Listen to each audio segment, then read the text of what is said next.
নমস্কার, আমি আচার্য বনানী শাস্ত্রী বলছি। আজ আমি আপনাদের সঙ্গে যে সমস্ত জাতক জাতিকার মূলাঙ্ক নাম্বার ৫ তাদের এবছরটা কেমন যাবে সেই নিয়েই আলোচনা করব। যে কোনো মাসের ৫, ১৪ এবং ২৩ তারিখে যাদের জন্ম তাদের মূলাঙ্ক নাম্বার ৫। আর ২০২৬ হলো রবির নাম্বার, আর বুধ হলো ৫ নাম্বার। এই বুধ আর রবি মিলিত হয়ে কিন্তু একটা বুধাদিত্য যোগের সৃষ্টি করেছে। আর ৫ নম্বরের জাতক জাতিকারা খুব ইন্টেলিজেন্ট ও বুদ্ধিমান হয়।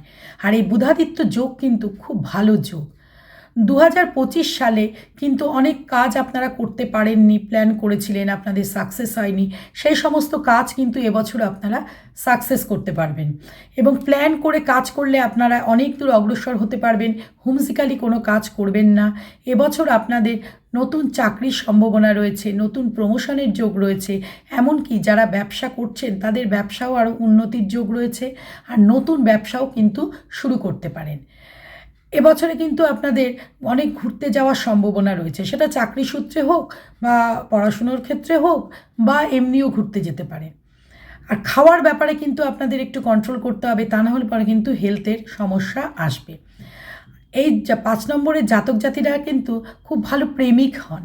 তারা কিন্তু খুব ভালো জীবনসঙ্গীকে পান এবং জীবনসঙ্গিনীকে খুব ভালোবাসেন, এবং জীবনসঙ্গীর জন্য তারা অনেক কিছু করতে পারেন।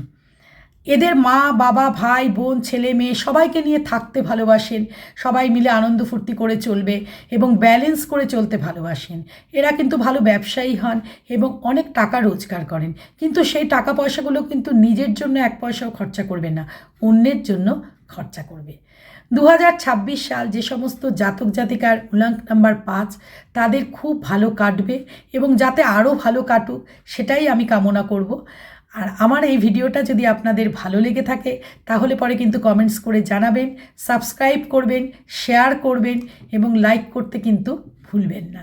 আবার আমার নেক্সট ভিডিওতে আপনাদের সঙ্গে দেখা হবে। নমস্কার।